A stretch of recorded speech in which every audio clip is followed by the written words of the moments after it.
Do not expect to return by the same road. Home is always another way. It's interesting in this story of the wise men and before it with Joseph,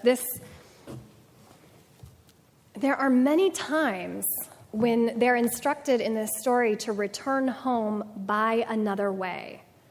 Don't expect that the path you followed to get here is the path that will take you home. Isn't that interesting? The repetition in this story is what makes it particularly interesting to me. And this idea of rest is also fascinating. Do you know how many times Joseph takes a nap in this story? Joseph is always sleeping. He's always dreaming. And he's always hearing things in his dreams that become really important plot lines. So rest is important. Something sacred might come to you in your resting.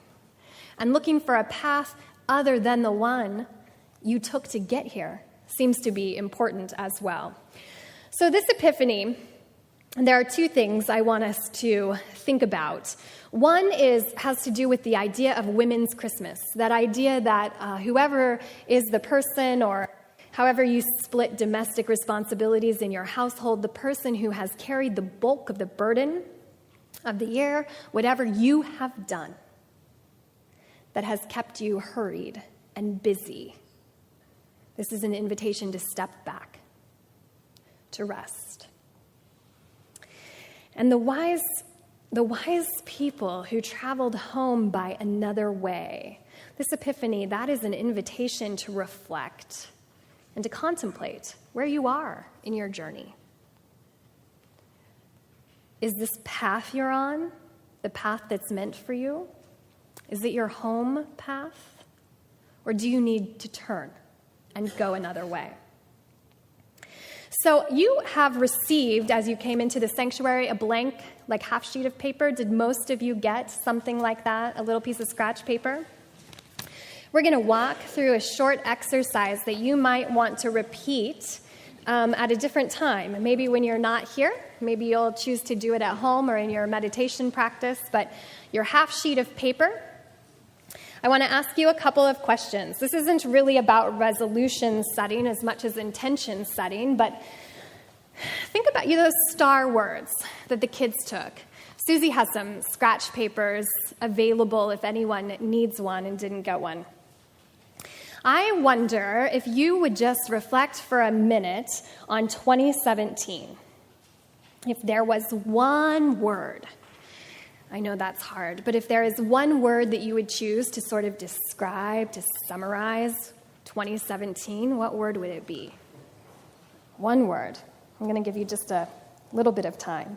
It doesn't have to be perfect. You can do this exercise again.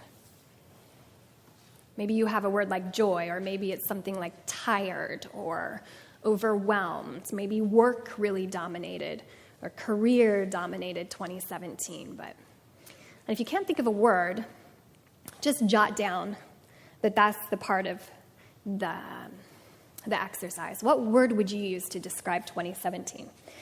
And then I want you to think, okay, you're moving past that. I know I didn't give you much time. But take a moment just to think about 2018. So we're on the precipice. We've just walked a couple of steps into this new year, 2018. And I want you to reflect on what you would like this year to look like for you. What would you like it to hold? And you can think about that in a couple of different ways. You might think, what do I want my days to look like? And maybe that's very literal for you. What do you want your day to look like? Or maybe it's more metaphorical. But you could also think about, what do I want my relationships to look like? What would I like those relationships to be characterized by? Or you might think just about your closest couple of relationships. What would you like those relationships to look like this year?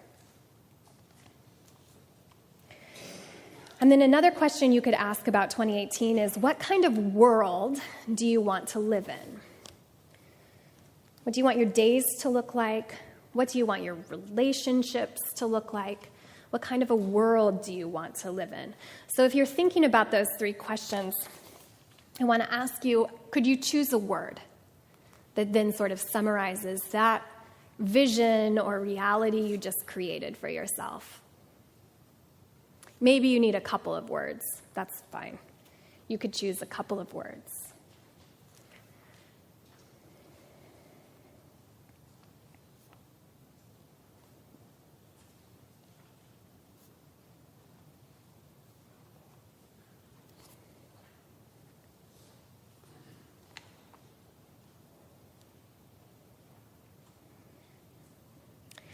I think that it is our responsibility to create that for ourselves. And I think it's not only our job to create the year that we're hoping for, it's our obligation. I think as Jesus calls us to live into a world of shalom, which is maybe Jesus' word for describing these things, it is our responsibility to make that reality manifest. And I'm not asking you to do it for your partner or your children or your colleagues. I'm just asking you to think about that for yourself. This word for 2018 creates a reality for you, not necessarily for the Ocampo family, but for Raymond. Now I want you to make your to-do list for next week. So maybe that's your schedule. Maybe it's, I have class on Monday, Tuesday, Wednesday, Thursday, Friday. I have to go to my part-time job. I have to buy groceries. I have to go see my advisor. Maybe it's, I go to work Monday, Tuesday, Wednesday, Thursday, Friday, Saturday from 9 to 5, and I have to go to the dentist and the doctor, and I have to make your list. What are you going to do this week?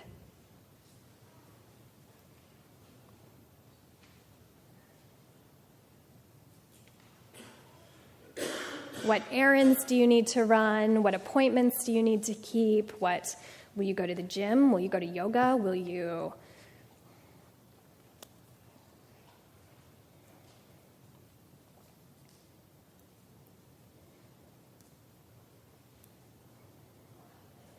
Where are you volunteering this week? How many papers do you have to grade?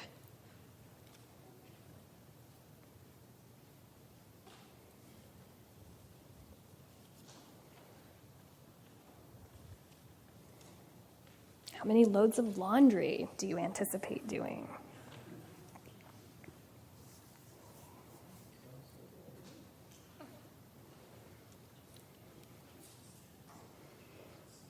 Peter, are you done with your list? No. Are you halfway through? No. Oh, gosh, okay. You have 1 more minute. That's all I'm going to give you.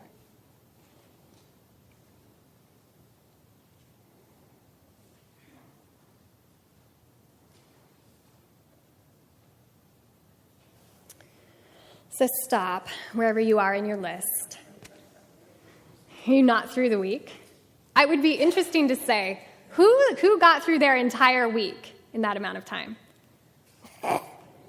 3 of you, 4 of you. Some of you probably just aren't answering the question. That's fine. I want you to look at that list, your to-do list. I want you to look at your word, your 1 or 2 words that you chose for 2018.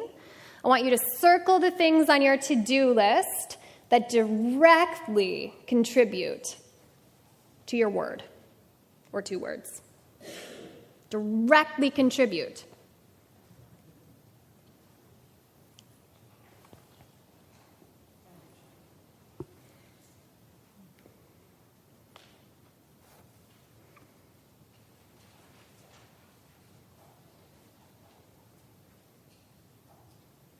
How many words do you have circled? How many things did you circle? How many? 2? 3, 4? How many words do you circle, Peter? 5, but I was trying to be good. You wrote an ideal to-do list? Well, I wrote the list informed by. Oh, that's sneaky. That's sneaky. All right, 2, 3 things, people. This is probably not good enough. So St. Ignatius if St. Ignatius wrote this list, probably most things St. Ignatius wrote that he was going to do in a week, St. Ignatius could also circle. Because anything that you can't circle is a disordered attachment. Now, some things you might really hate going to your job and you just can't circle it. That's okay. That's probably not great, right? But it's okay because you have to make money in order to live. But really, your list should have more circles than not. Because the way that you spend your days is how you spend your life. And a disordered attachment is anything that you spend time doing that doesn't actually contribute to your wholeness. Suzanne? My insight is that things that are not on my list are the things that I have disordered attachment to, like habits and things. And so I don't even write them down. They're the distractions. And I would have a lot of those about myself. Yeah, that seems... I try to write down things when I'm in my higher place. Usually. Right. It's a powerful strategy. Yeah. So I wonder if in 2018 you could do a little work putting the world into perspective. And what I mean is reordering your priorities. I mean, you might not be able to reorder everything, but could you reorder a little bit so that list looks more like the things that lead you to or contribute directly to well-being, shalom, self-care, whatever it is that you are hoping to live into, that is no one's responsibility to make manifest except for you, and it is actually your obligation to make it so. That's the world that Jesus calls us to live into.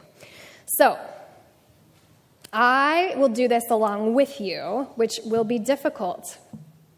But I wonder if we could all make space for one thing every day. Now, you circled like 2 or 3 or 4 things as you were making a week-long list. What would it look like to have one thing every single day that contributes directly to the word or words that you chose for 2018? Not a New Year's resolution, but a way of looking at life that might lead you to another path. That might be a more truer, homebound path. Amen.